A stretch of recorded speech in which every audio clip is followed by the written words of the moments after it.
Oi, gente, bom dia, tudo bem com vocês? Na videoaula de hoje nós vamos continuar falando sobre os assuntos de Segunda Guerra. Nós paramos na página 41 da apostila. Pode pegar seu material, deixa eu ajeitar a câmera aqui. Pode pegar o seu material para a gente poder dar continuidade a esse assunto. Bom, na videoaula anterior, nós vimos que o exército nazista estava tendo muitas derrotas. Teve a grande derrota no território russo, depois teve também que recuar suas tropas na derrota da França, né, no dia D. E aí, através de muita pressão, inclusive, para que a Alemanha se rendesse, Hitler acaba se suicidando. Ele não aceita se render, segundo ele era coisa de derrotado, ele não se sentia dessa maneira. Então Hitler se matou no seu esconderijo que ele tinha elaborado antes mesmo da guerra, e após a morte de Hitler, os alemães não se veem com outra alternativa do que se render.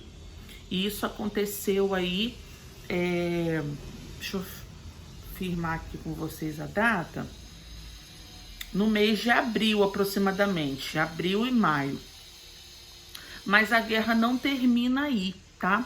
A guerra ainda se estendeu até o final do ano de 45, porque apesar da guerra estar sendo finalizada na Europa, agora o foco dela foi em direção ao Pacífico, porque o Japão persistia no conflito e se recusava a se render. Então agora Estados Unidos tem um foco maior, que é derrotar os japoneses. Claro que eles querem revidar por causa do ataque a Pearl Harbor. Então agora o foco da guerra vai se deslocar da Europa para a região do Pacífico. Vamos pegar a página 41 e vamos dar uma lida aí comigo. Os primeiros inimigos a chegar a Berlim foram os soviéticos, seguidos pelas tropas anglo-estadunidenses. Somente nesse momento, Hitler reconheceu a derrota no conflito e no dia 30 de abril de 45, ele e sua esposa Eva Braun cometeram o suicídio no seu esconderijo. Ele com um tiro no peito e ela envenenada. O líder nazista teria pedido que seus corpos fossem queimados. O motivo é que não queria ser exposto à execração pública como haviam feito com Mussolini e a sua amante. No dia 8 de maio de 45, o almirante Dönitz, que havia sido nomeado por Hitler como seu sucessor, anunciou pelo rádio a rendição alemã.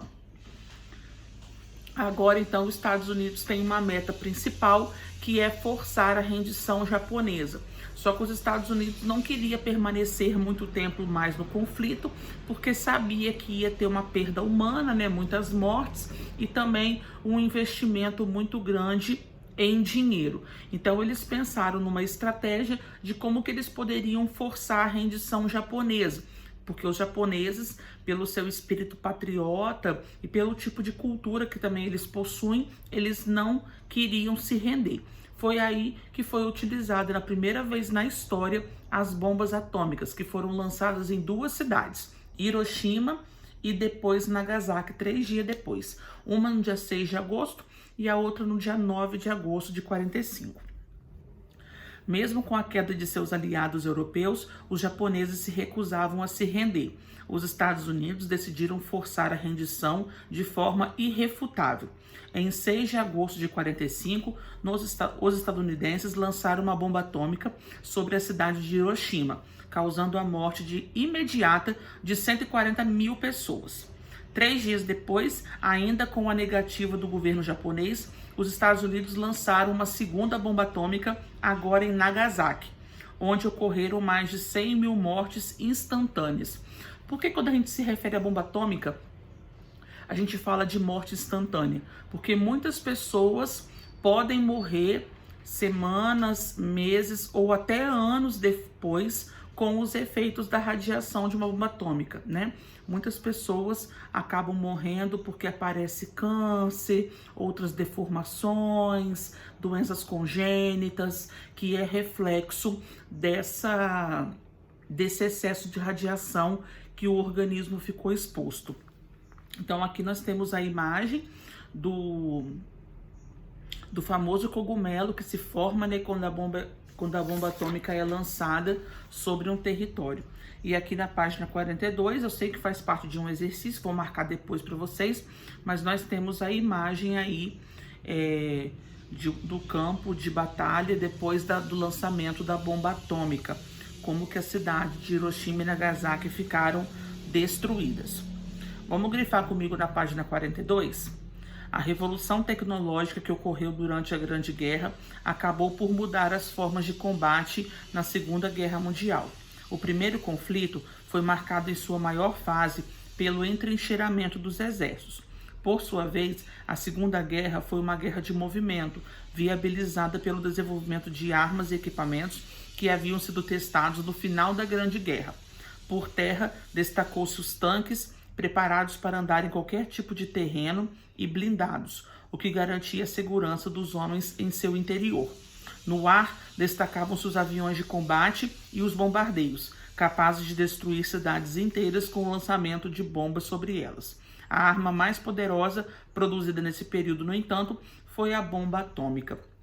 Então aqui nós estamos vendo a evolução dos armamentos do final da Primeira Guerra para a Segunda, né? A primeira, que os homens cavavam buracos no chão e ficavam entrincheirados, agora os tanques de guerra foram os grandes protagonistas dessa guerra, tá?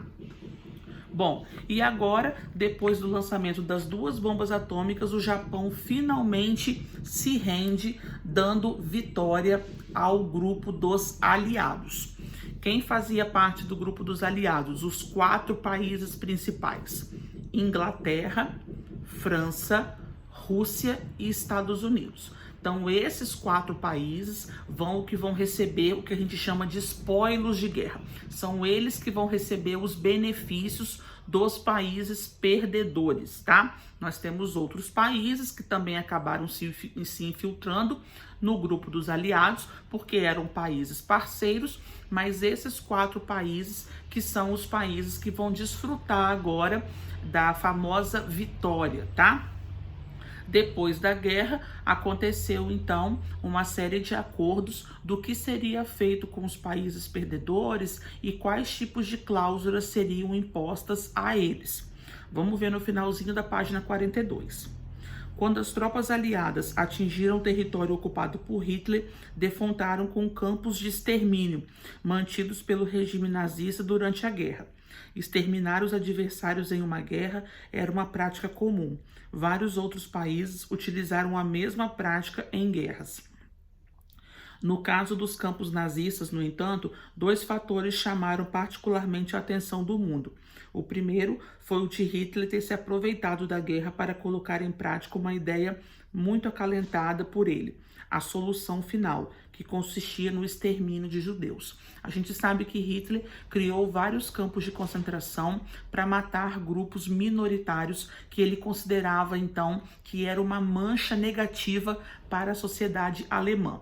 Os maiores perseguidos foram afrodescendentes, homossexuais, ciganos, testemunhas de Jeová, deficientes físicos e deficientes mentais, além da maior parcela de judeus. Segundo eles, judeu era uma classe suja, impura e pecadora que merecia morrer. Então ele criou esses campos de trabalho, onde ali a comida obviamente era muito escassa, eles trabalhavam até a morte, ou se não eram cremados, tá? Aqui nós temos a imagem do famoso campo de concentração de Auschwitz, que ficava localizado na Polônia, matou o maior número de judeus, e essa imagem é a imagem de alguns judeus usando os famosos pijamas com listras azuis, que assim que eles chegavam no campo, seus pertences eram todos roubados e eles tinham que usar esse uniforme com uma numeração que identificava cada indivíduo, tá? Virando a folha, vamos falar agora sobre o que ficou definido com os países perdedores. Com a derrota da Alemanha, pode ir grifando comigo. Os envolvidos com os campos de extermínio foram considerados criminosos de guerra e julgados no Tribunal de Nuremberg. A instalação de uma Corte Internacional de Justiça foi determinada durante a Conferência de Potsdam em agosto de 45, baseado no conceito inédito até então de crimes de guerra. Em novembro de 45, teve início a primeira de 12 sessões do tribunal. Algumas coisas aí ficaram definidas, então, nessas sessões. Primeira coisa, vamos grifar comigo. Nas quais foram definidas as penas de cerca de 200 acusados de colaboração com o regime nazista de Hitler. Nesse julgamento, vários membros do alto comando nazista foram condenados à morte ou à prisão perpétua. Bom, mais para baixo, conferências vinham sendo realizadas entre os líderes da União Soviética, Inglaterra e Estados Unidos, tá? Aí mostra a reunião de um desses presidentes aí, primeiros ministros. Mais para baixo, durante a Conferência de Yalta, os aliados propuseram a criação da Organização das Nações Unidas, órgão que iria substituir a Liga das Nações, que havia sido criada no final da Primeira Guerra. Então é aí que a ONU vai ser criada. No entanto, em Potsdam, foram decididas outras punições a qual a Alemanha deveria ser submetida. Os aliados, União Soviética, Inglaterra, Estados Unidos, vencedores do conflito, decidiram que o território alemão deveria ser dividido em 4 zonas de ocupação. Isso mesmo, eles pegaram a Alemanha, dividiram a Alemanha em 4 e cada país vencedor da guerra ficou responsável em administrar uma parte da Alemanha. França, Inglaterra, Estados Unidos e Rússia. A capital do país, Berlim, também foi dividida ao meio. Um lado seria administrado pelos Estados Unidos, país de economia capitalista, e do outro lado seria administrado pela Rússia, país de economia socialista. Ao decidir isso, ao dividir a Alemanha em 4 zonas de ocupação, uma nova guerra estava se aproximando, que é a Guerra Fria, esse combate que existiu aí entre capitalismo e socialismo. Mas nós vamos falar sobre isso na próxima videoaula. Continuando comigo. Essas zonas ficariam sob o comando da França, Inglaterra, dos Estados Unidos e da União Soviética. A cidade de Berlim serviria como centro de comando para as zonas aliadas. Estabeleceram ainda uma multa no valor de 20 bilhões de dólares à Alemanha.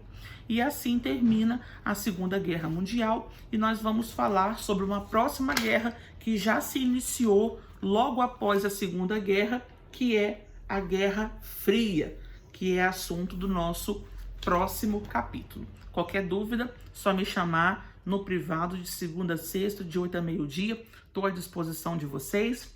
Beijo, gente. Até mais. Tchau, tchau.